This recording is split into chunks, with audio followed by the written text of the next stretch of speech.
ईश्वर सत्य है, सत्य ही शिव है, शिव ही सुंदर है। ओ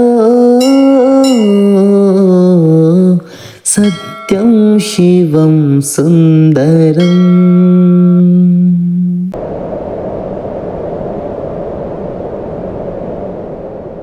शिव जैसा ध्यानी नहीं है, ध्यानी हो तो शिव जैसा हो। न विचार, न वासना, न स्मृति, न कल्पना।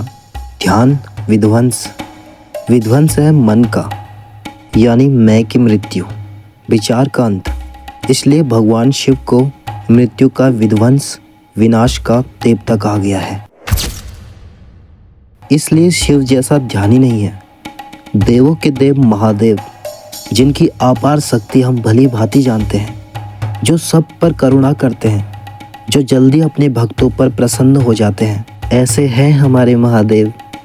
जो भक्त सच्चे मन से भगवान शिव का नाम ले ले, उसका बेड़ा पार हो जाता है। मित्रों, आज की इस वीडियो में हम भगवान शिव के जन्म के बारे में जानेंगे।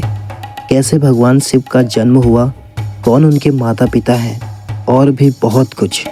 दोस्तों, हमारे महादेव के लिए वीडियो को लाइक अवश्य करें और कमेंट में हर हर महादेव ज़रूर लिखें। तो चलिए दोस्तों, वीडियो शुरू कर लेते हैं।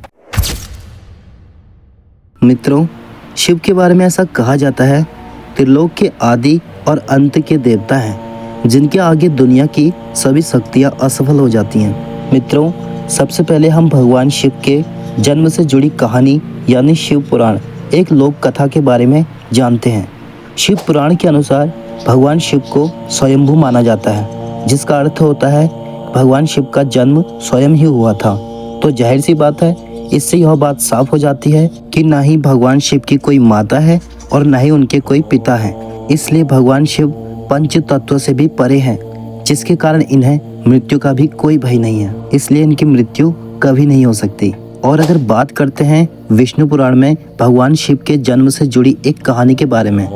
मित्रों, विष्णु पुराण में बताया गया है कि भगवान विष्णु के माथे से निकले तेज के कारण भगवान शिव की उत्पत्ति हुई थी और नाभि से कमल पर ब्रह्मा जी का जन्म हुआ था। लेकिन दूसरी ओर भगवान विष्णु के जन्म के बारे में शिव पुराण में बताया गया है, एक दिन भगवान शिव अपने घुटने मल रहे थे। कहा जाता है कि उनके घुटने के मैल से भगवान विष्णु का जन्म हुआ। और अगर ऐसा हुआ है तो विष्णु पुराण और शिव पुराण दोनों ही एक दूसरे से बहुत अलग हैं। इसके अलावा भगवान शिव के जन्म की एक पुरानी कथा प्रचलित है। हो सकता है यह कहानी आपने अपने बड़े बुजुर्गों से सुना होगा। अगर नहीं सुनी है तो हम आपको बताते हैं। एक बार विष्णु और ब्रह्मा जी के बीच एक बात को लेकर विवाद हो गया कि हम दोनों में से सबसे बड़ा महान कौन है। ब्रह्मा और विष्णु का विवाद इतना बढ़ गया कि दोनों युद्ध करने लगे, एक दूसरे पर दिव्यास्त्रों का वार करने लगे। दोनों देवताओं का युद्ध देखकर अन्य देवता घबरा गए। सभी देवता भगवान शिव के पास पहुंचे और देवताओं ने शिव जी से कहा कि आप इन दोनों को जल्दी रोकें, वरना सृष्टि के लिए संकट खड़ा हो जाएगा। सभी देवी देवताओं की बात मानकर शिव जी एक अग्नि स्तंभ के रूप में ब्रह्मा और विष्णु के बीच प्रकट हो गए। अग्नि स्तंभ को देखकर ब्रह्मा जी और विष्णु जी ने तय कर लिया कि जो भी इस स्तंभ का अंतिम छोर खोज लेगा वही श्रेष्ठ होगा।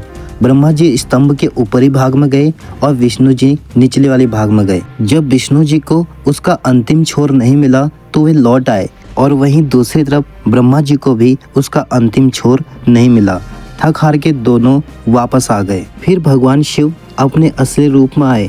तब भगवान विष्णु और ब्रह्मा ने यह मान लिया कि भगवान शिव ही सबसे बड़े श्रेष्ठ हैं, उनके आगे कोई भी शक्ति नहीं चल सकती। इसके अलावा शिव पुराण में यह बात बताया गया है कि स्तंभ इस बात को दर्शाता है कि ना ही भगवान शिव जन्मे थे और ना ही उनका कोई अंत है। और एक कारण तो यही है कि भगवान शिव को स्वयंभू कहा जाता है, यानी भगवान शिव का अंत है ही नहीं, वे अमर हैं। मित्रों, वैसे तो भगवान शिव को लेकर और भी कई कहानियाँ प्रचलित हैं। भगवान शिव अपने भक्तों के लिए एक सच्चे पिता की तरह हैं। उनकी पूजा करने से मानसिक शांति, सुख, समृद्धि और आध्यात्मिकता विकास मिलता है। भगवान शिव के व्रत पूजन करने वालों को कई प्रकार के फल मिलते हैं। उनकी पूजा करने से हमें उनकी कृपा और आशीर्वाद प्राप्त होता है, जो हमारे जीवन को सुखी समृद्ध बनाता है।